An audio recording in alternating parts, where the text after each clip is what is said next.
ओम। सभी बहन भाइयों को मेरी राम राम। आज मैं अपने समाज की एक ऐसी त्रुटि के बारे में बताना चाहती हूँ जो कि हमारे प्रत्येक के घर में, प्रत्येक समाज में ऐसा घर किए हुए है जिसका कि भुगतान पीढ़ी दर पीढ़ी हमें करना पड़ता है। जब बहू देखने जाते हैं तो हम सोचते हैं कि पता नहीं इसका बाप क्या दान दहेज देगा, नहीं देगा। बहुत से लोग तो ऐसे हैं कि एजुकेशन को कम देखते हैं, उसकी सुंदरता को कम देखते हैं, लेकिन लड़की के पिता के धन को ज्यादा देखते हैं। वो तो शुरू से ही ये आंख गड़ाए बैठे रहते हैं कि कोई धनाढ्य की बेटी आएगी और हमारे घर की सारी जरूरतें पूरी कर जाएगी। लेकिन ये सोचना कितना गलत है। यदि हम हमारी बेटियों के बारे में भी ये सोचें तो हमारे ऊपर क्या गुजरती है।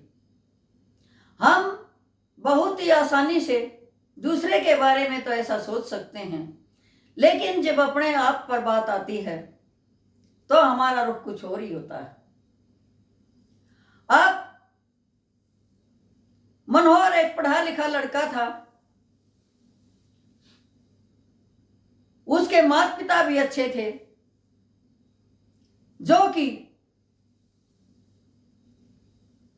मधु को देखने गए तो उन्होंने सोचा कि नौकरी वाली लड़की है, पढ़ी लिखी है, तुम्हारे घर में तो जाते ही कमाना शुरू कर देगी। लेकिन उसके पिता का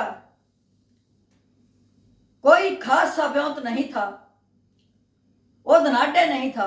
उसने तो अपने जीवन की सारी कमाई अपनी बेटियों के पढ़ाई पर लगा दी थी। ओ मियाँ बीबी बहुत सा साधारण सा जीवन जी रहे थे तथा बेटियों को पढ़ा लिखा कर कामयाब कर चुके थे।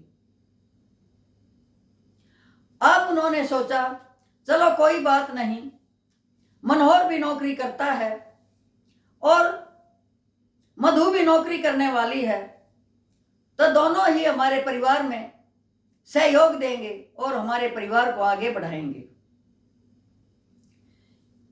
लेकिन उन्होंने कभी भी ये नहीं सोचा कि जिस बाप ने, जिस माँ ने रातों जाग कर अपनी बेटी को पढ़ने के लिए प्रेरित किया, पिता ने मेहनत मजदूरी डबल डबल नौकरी करके बेटी की फीस अदा की, उनके प्रति भी बेटियों का कुछ फर्ज बनता है।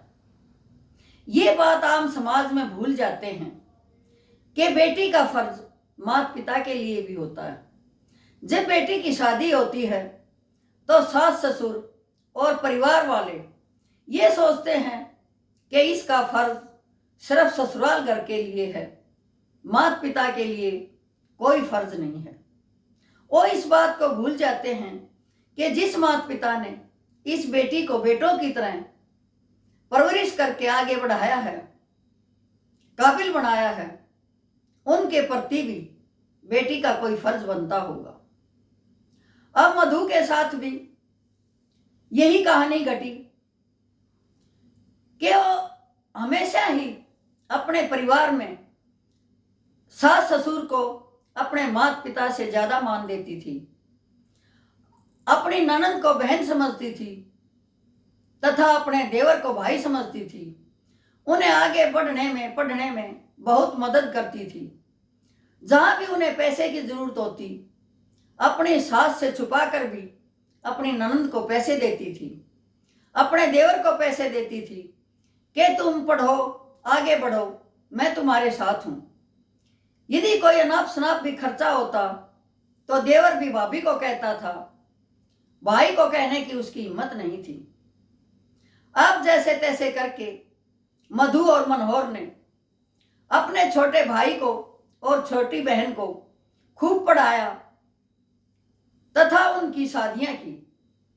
अब मधु ने तो अपनी ननद के लिए अपने ऑफिस से एडवांस लिया और जो चाहती थी खरीदना वही खरीदवाया, जो दहेज चाहती थी उतना ही दहेज दिया कि बेटी हमेशा घर से खुश होके जाए तो घर हमेशा आबाद रहता है।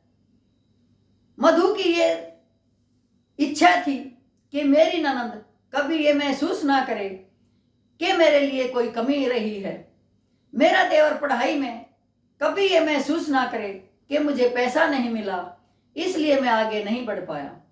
अब देवर की भी नौकरी लगी और ननद भी अपने ससुराल घर में खुशी खुशी विदा हो गई। घर अच्छी तरह से चल रहा था।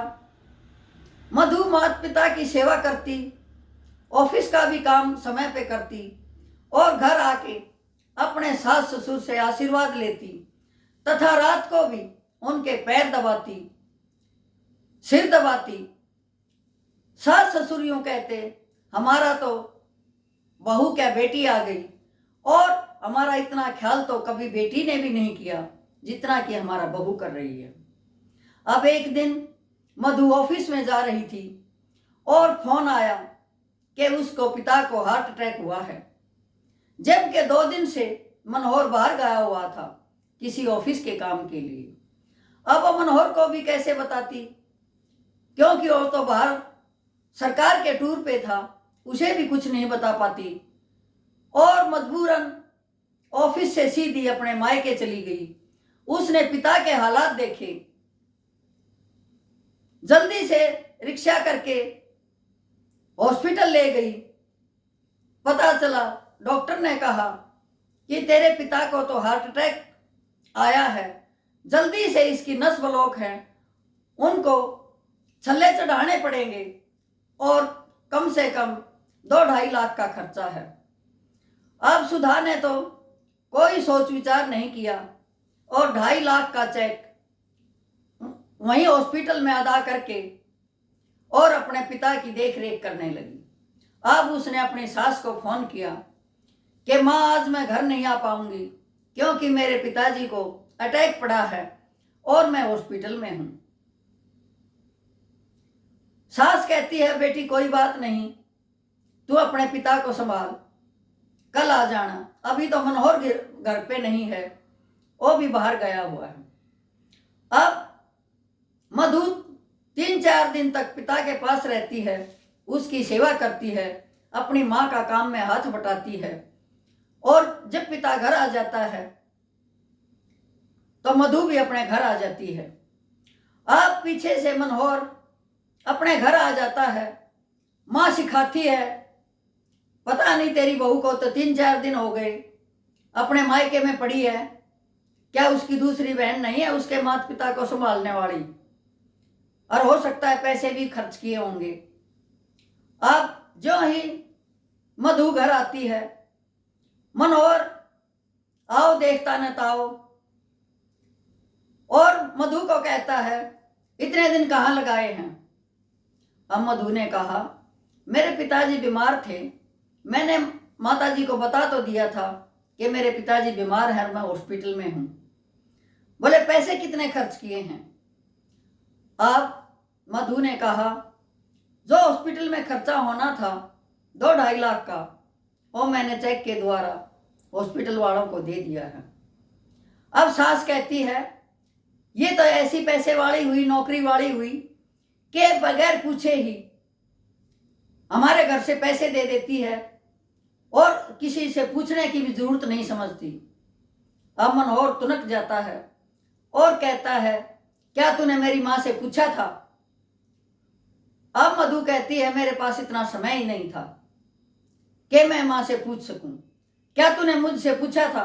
बोला नहीं, आप सरकारी टूर पे थे, मैंने पिता की बीमारी बताने के लिए ठीक नहीं समझा कि आप अपना काम ढंग से करके आओगे तो पता चल जाएगा कि पिताजी ठीक हो चुके हैं। अब दोनों माँ बेटा, मनोहर और उसकी माँ, मधु के सिर पे चढ़ जाते हैं और अनाप शनाप कहने लगते हैं, तूने तो घर को घर नहीं समझ रखा, धर्मशाला समझ रखी है, तू कमाने क्या लगी है, खुद ही सब कुछ अपने आप को समझती है, तू हमारी दादी नहीं है, जो अपने मन मर्जी करेगी, इस घर की बहू है, मेरी माँ से पूछे बगैर, मेरे से पूछे बगैर तूने पैसे कैसे दे दिए अपने पिता के खर्च, बीमारी के खर्च के। अब मधु चुपचाप सुनती रही। जब दोनों माँ बेटा उन्हें अच्छी बुरी कह कह कर शांत हो चुके, तब मधु ने बोलना शुरू किया कि मेरा फर्ज मेरे माता पिता के लिए कुछ भी नहीं है, जिन्होंने मुझे पढ़ा लिखा कर कामयाब बनाया, इस हालत में किया कि मैं तुम लोगों की भी परवरिश कर सकूं।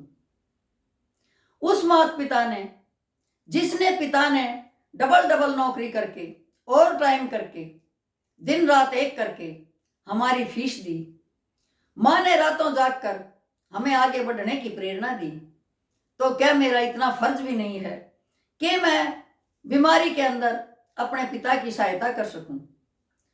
तब तुम लोग कहाँ गए थे जब पिताजी बीमार हुए थे और मैं हॉस्पिटल के अंदर अपनी तनख्वाह से बिल अदा कर रही थी?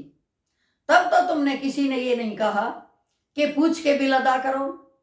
जब तुम्हारे बहन भाई पढ़ रहे थे तो तब तो तुम्हें किसी ने नहीं पूछा कि ननद की फीस कहाँ से जाती है, देवर की फीस कहाँ से जाती है, इनकी शादियों में जो खर्च हो रहा है वो कैसे हो रहा है।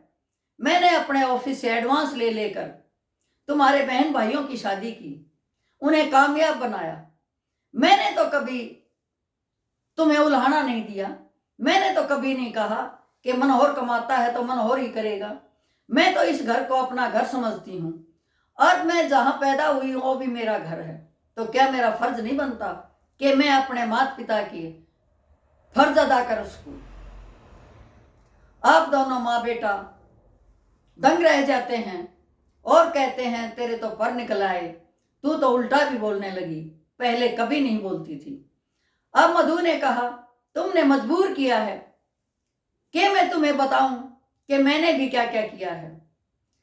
जब मैं तुम्हारी हैसियत से ज्यादा तुम्हारी बेटी को दान दहेज दे रही थी, तब तो माँ बेटे की जुबान बंद थी कि हमारी इतनी हैसियत नहीं है जितना बेटी को दे रही है। लेकिन तुम्हारी बेटी की इच्छा पूरी करने के लिए मैंने अपना एडवांस कढ़ा कढ़ा करके तुम्हारी बेटी की इच्छा पूरी की।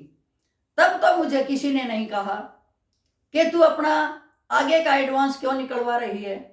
आज मैंने बाप के लिए फर्ज अदा किया तो तुम सबको तकलीफ हो गई। ये दोहरा बर्ताव क्यों है? क्या समाज में बेटियां सिर्फ बाप के ऊपर बोझ ही बनी रहे हैं? क्या समाज में बाप सिर्फ और सिर्फ बेटियों को देने के लिए है या बेटियों की परवरिश करने के लिए है? जब बेटियों का नंबर फर्ज अदा करने का आता है तो सास ससुर क्यों पलट जाते हैं, उसका पति क्यों पलट जाता है? ऐसे समाज को अपनी धारणा सुधारनी चाहिए कि जहां बेटा फर्ज अदा करता है वहां बेटी को भी फर्ज अदा करने की हैसियत रखनी चाहिए। और प्रत्येक बेटी को मैं यही कहूंगी कि जिसके माता पिता अपना खून पसीना एक करके अपनी बेटियों को आगे बढ़ाते हैं, उन्हें काबिल बनाते हैं, तो उन्होंने भी अपने पिता के प्रति फर्ज अवश्य अदा करना चाहिए। अपने बहन भाई माँ बाप के प्रति भी फर्ज अवश्य अदा करना चाहिए। यदि हम अगले घर को सुव्यवस्थित कर सकते हैं तो पिछले को भी सहायता दे सकते हैं। कामयाबी तभी है जब दोनों ही घर आगे बढ़ेंगे।